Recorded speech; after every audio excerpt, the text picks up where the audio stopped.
Hello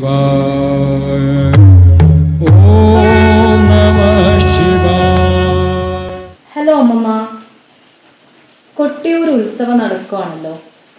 കൊട്ടിയൂരിനെ പറ്റി അമ്മമ്മയ്ക്ക് എന്താ പറയാനുള്ളത്? കൊട്ടിയൂര് ദക്ഷിണകാശി എന്നാണ് അറിയപ്പെടുന്നത്. ആ പേരിൽ നിന്ന് തന്നെ ആ സ്ഥലത്തിൻ്റെ പവിത്രതയും കീർത്തിയും ഒക്കെ നമുക്ക് മനസ്സിലാക്കാൻ സാധിക്കും. ഇടവ മാസത്തിലെ ചോതി നക്ഷത്രം തുടങ്ങി മിഥുന മാസത്തിലെ ചിത്തിര നാളിൽ അക്കര കൊട്ടിയൂരിലെ തൃക്കലച്ചാട്ടോടെയാണ് നമ്മുടെ ഉത്സവം സമാപിക്കുന്നത്.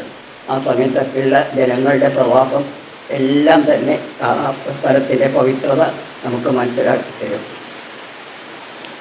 ആദിശങ്കരൻ്റെ നിർദ്ദേശപ്രകാരമാണ്, അല്ലെങ്കിൽ അദ്ദേഹം ചിട്ടപ്പെടുത്തിയതനുസരിച്ചാണ് അവിടെ ഉത്സവത്തിൻ്റെ എല്ലാ ചടങ്ങുകളും നടക്കുന്നത്. അവിടെ അക്കരെ കൊട്ടിയൂരിൽ സ്വയംഭൂവായ ശിവലിംഗത്തിൽ നിന്ന് രക്തം പൊടിയുന്നത് കണ്ട് അവിടെ ദേവസാന്നിധ്യമുണ്ടെന്ന് മനസ്സിലാക്കിയ ഭക്തന്മാർ ആ രക്തപ്രവാഹം നിർത്താൻ വേണ്ടി ആദ്യം നെയ്യ് കൊണ്ടും പിന്നെ പാലുകൊണ്ടും പിന്നെ ഇളനീര് കൊണ്ടും അഭിഷേകം ചെയ്തു. ആ ഒരു ക്രമത്തിലാണ് ഇന്നും അവിടെ അഭിഷേകം നടക്കുന്നത്. കണ്ണൂർ ജില്ലയുടെ കിഴക്കൻ മേഖലയിൽ കരകവിഞ്ഞൊഴുകുന്ന വാവലിപ്പുഴയുടെ തീരത്താണ് കൊട്ടിയൂർ സ്ഥിതി ചെയ്യുന്നത്. ആ ഉത്സവത്തിന് കാടൻ തൊട്ട് ബ്രാഹ്മണൻ വരെ എല്ലാവരും ഒരേ ചൈതന്യത്തിൻ്റെ പ്രതിരൂപങ്ങളാണെന്ന് വിശ്വസിച്ചുകൊണ്ടാണ് എല്ലാവരും പങ്കെടുക്കുന്നതും ഉത്സവത്തിലെ ചടങ്ങുകൾ ഉത്തരവാദിത്വത്തോടെ നടത്തുന്നതും. എല്ലാ ഉത്സവങ്ങളെയും പോലെ തന്നെ ഈ കൊട്ടിയൂർ ഉത്സവത്തിനും ഒരു ഐതിഹ്യമുണ്ട്. പുരാണ കഥകളിലേക്ക് പോവുകയാണെങ്കിൽ ദക്ഷയാഗമാണ് ഇവിടെ പ്രതിപാദ്യ വിഷയം. ദക്ഷൻ ദേവംശജാതനാണെങ്കിലും ശിവനോട് എന്നും കുടിപ്പക വെച്ച് പുലർത്തി.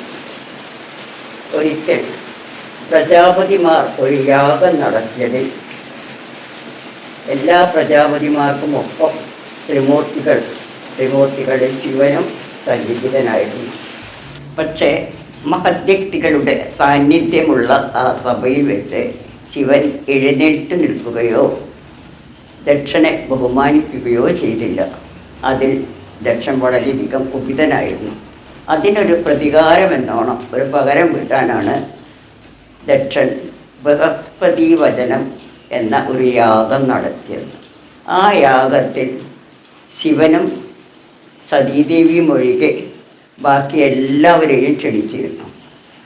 യാഗത്തിൻ്റെ വിവരമറിഞ്ഞ സതീദേവി തൻ്റെ മാതാവിനെയും സഹോദരിമാരെയും ഒന്ന് കാണാമല്ലോ എന്നുള്ള ഉത്കടമായ അഭിവാഞ്ചയോടെ യാഗത്തിന് പോവാൻ തയ്യാറായി. ശിവൻ വിലക്കിയിരുന്നു സതിയെ ക്ഷണിക്കാത്തടുത്ത് പോണ്ടെന്ന് പറഞ്ഞിട്ട്. പക്ഷേ സതീദേവി തൻ്റെ സ്വന്തം ആഗ്രഹപ്രകാരം സ്വന്തം ഇഷ്ടത്തിന് അവിടേക്ക് പോയി. പക്ഷേ സതീദേവി അവിടെ വന്ന സമയത്ത് സ്വന്തം മകളെ കണ്ടിട്ട് ദക്ഷനൊന്ന് ഒരു തരത്തിലും അവളോട് സംസാരിക്കുകയോ അവളുടെ സാന്നിധ്യം അറിഞ്ഞതായി ഭാവിക്കുകയോ ചെയ്തില്ല. ആ കാര്യത്തിൽ വളരെയധികം നിരാശയോടെ സങ്കടത്തോടെ സതീദേവി ആ യാഗഭൂമിയിൽ ഒരു ഹോമകുണ്ട തീർത്ത് അതിൽ ചാടി സ്വയം ഹവനം ചെയ്യുകയാണ് ചെയ്തത്. ഈ വിവരം അറിഞ്ഞ ശിവൻ ദുഃഖിതനും കോപിഷ്ഠനുമായി തീർന്നു. തൻ്റെ ജട പറിച്ചെടുത്തടിച്ചിട്ട് വീരഭദ്രനെയും ഭദ്രകാളിയെയും സൃഷ്ടിച്ചു. എന്നിട്ട് അവരോടും ഭൂതഗണങ്ങളോടും കൂടി ദക്ഷൻ്റെ യാഗഭൂമിയിൽ പോയി സർവ്വതും നശിപ്പിക്കാനും കൂട്ടത്തിൽ ദക്ഷൻ്റെ തല അറുത്ത് തന്നെ വധിക്കണമെന്നും പറഞ്ഞേൽപ്പിച്ചിരുന്നു. അതനുസരിച്ച് ഈ ഭൂതഗണങ്ങളും വീരഭദ്രനും യാഗഭൂമിയിലെത്തി. അവരുടെ വരവ് കണ്ടപ്പോൾ തന്നെ ദേവന്മാരും മഹർഷിമാരുമൊക്കെ അവിടെ നിന്നും ഓടിയൊളിച്ചു. വീരഭദ്രൻ ദക്ഷൻ്റെ തലയറുത്ത് തൻ്റെ ത്രിശൂലം കൊണ്ട് കുത്തിയെടുത്ത് യാഗാഗ്നിയിൽ ഹോമിച്ചു. തുടർന്ന് ആ യാഗം അപൂർണമായി വിട്ടാൽ, അതായത് എല്ലാ ചടങ്ങുകളോടും പൂർണ്ണമാക്കാതിരുന്നാലുള്ള ഭവിഷ്യത്തുകളെക്കുറിച്ച് ദേവന്മാർ ബ്രഹ്മാവിനെ ധരിപ്പിച്ചു. ബ്രഹ്മാവ് ദക്ഷനെ ജീവിപ്പിക്കാമെന്ന് സമ്മതിച്ചുവെങ്കിലും ദക്ഷൻ്റെ തല അപ്പോഴേക്കും തന്നെ ദഹിച്ചു കഴിഞ്ഞിരുന്നുവല്ലോ. പിന്നെ ഒരാട്ടിൻ്റെ തല വെച്ച് ദക്ഷന് പുനർജന്മം കൊടുത്തിട്ടാണ് ആ യാഗം മുഴുവനാക്കിയത്. എൻ്റെ സ്വന്തം തലയിൽ ജീവിച്ചിരുന്നപ്പോൾ തന്നെ വളരെയധികം ധിക്കാരിയും കോപിഷ്ഠനുമൊക്കെ ആയിരുന്ന ദക്ഷൻ ഒരു മൃഗത്തിൻ്റെ തല വെച്ച് ജീവിച്ചപ്പോൾ വെറും ഭോഗേച്ഛുവായി മാത്രം പരിണമിച്ചു. വന്ദിക്കേണ്ടവരെ വന്ദിക്കാതെ നിന്ദിക്കുകയും അതേസമയം ബുദ്ധിയില്ലാതെ പെരുമാറുകയും തുടർന്നുണ്ടാവാൻ പോകുന്ന ഫലങ്ങളെക്കുറിച്ച് അനന്തര ഫലങ്ങളെക്കുറിച്ച് ചിന്തിക്കാതെ പ്രവർത്തിക്കുകയും ചെയ്താൽ എന്തൊക്കെ നാശനഷ്ടങ്ങൾ വരുമെന്ന് ദക്ഷൻ്റെ ജീവിതത്തിൽ നിന്ന് നമുക്ക് പഠിക്കാൻ സാധിക്കും. ദക്ഷയാഗമാണ് കൊട്ടിയൂരിലെ ഉത്സവത്തിൻ്റെ പിന്നിലുള്ള ഐതിഹ്യം.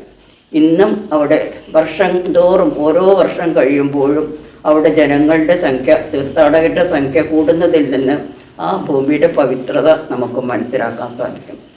ദക്ഷയാഗത്തിന് അല്ലെങ്കിൽ കൊട്ടിയൂരിലെ ഉത്സവത്തിന് പോയി മടങ്ങുന്നവരാരും തന്നെ ഓടപ്പൂ വാങ്ങാതെ വരാറില്ല.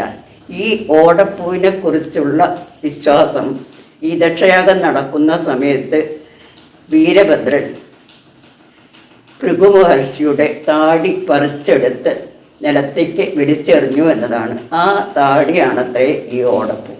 അങ്ങനെ പല കഥകളും ദക്ഷയാഗവുമായി ബന്ധപ്പെട്ടിട്ടാണ് അവിടെ നടക്കുന്നത്. ക്ഷേത്ര ശ്രീകോവിലിന് ചുറ്റുമുള്ള തിരുവഞ്ചിറ വെള്ളത്താൽ മൂടപ്പെട്ടാണ് കിടക്കുന്നത്.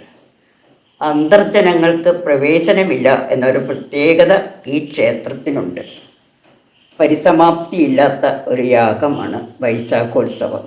ഇവിടെ പ്രദക്ഷിണ വഴിയിലും ശയനപ്രദക്ഷിണ വഴിയിലും വെള്ളമായിരിക്കുമെന്നുള്ളതാണ് ഈ ഉത്സവത്തിൻ്റെയും ഉത്സവ സമയത്തിൻ്റെയും ഒരു പ്രത്യേകത.